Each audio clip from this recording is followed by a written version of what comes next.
নতুন দেশে জীবন শুরু করা কখনোই সহজ নয়। আর আমরা যারা বাঙালি নিজের ঘর ছাড়া হয়ে ইতালিতে আসি, তাদের পথটা একটু বেশি কঠিন হয়। এই ইতালির রোম শহরের রাস্তায় হাঁটতে হাঁটতে আমি প্রতিদিন মনে করি স্বপ্ন দেখাটা অনেক সহজ, কিন্তু তার পেছনে দৌড়ানোটা অনেক কঠিন। যেমন সকালে বের হওয়া আর রাতে ঘরে ফেরা, এই সময়ের মাঝে থাকে দৌড়, নিজের সাথে লড়াই, নিজের জায়গাটা খুঁজে পাওয়ার চেষ্টা। ভাষা জানি না, লোকজন চিনি না, প্রথম কয়েক মাস যেন পুরো একটা নতুন যুদ্ধক্ষেত্র। বেশিরভাগ সময় কাজ শুরু হয় অনেক নিচে থেকে, যেমন কোনো রেস্টুরেন্টে কিচেন হেল্পার, থালা বাসন ধোয়া, টেবিল পরিষ্কার করা। কখনো হাত কেটে যায়, কখনো পেছনে ব্যথা হয়, কিন্তু কাজ কখনো থামে না, কারণ আমরা জানি এখানে থেমে গেলে চলবে না। এটাই তো স্বপ্নের পথে প্রথম ধাপ।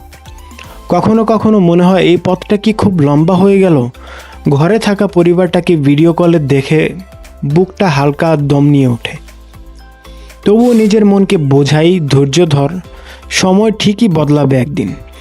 কিন্তু এই দেশের একটা ব্যাপার আছে, যতই কষ্ট হোক মানুষ একটু একটু করে নিজের জায়গা করে নেয়। নতুন বন্ধু হয়, নতুন ভাষা শেখা হয়, নিজের কাজেও ধীরে ধীরে উন্নতি আসে। আজ যে আমি কিচেন হেল্পার হিসেবে কাজ করি, কাল হয়তো সালাদ বানাবো, তারপর দিন হয়তো বা রান্না শিখে ফেলা যাবে। ইতালি শুধু কষ্টের দেশ না, এটা একটা সুযোগেরও দেশ।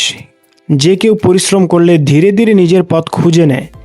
এখানে প্রতিদিন আমি নতুন কিছু শিখছি। মানুষ, কাজ, নিয়ম, সময় সবই আমাকে ধীরে ধীরে বদলে দিচ্ছে। আমাদের গল্পটা খুব সহজ না, তবু আমরা বাঙালি পরিশ্রম করতে জানি, ধৈর্য রাখতে জানি, আর হাল ছাড়তে জানি না। ইতালির এই পথে আমি শুধু নিজের জন্য না, আমার পরিবার, স্বপ্ন আর ভবিষ্যতের জন্য লড়ছি।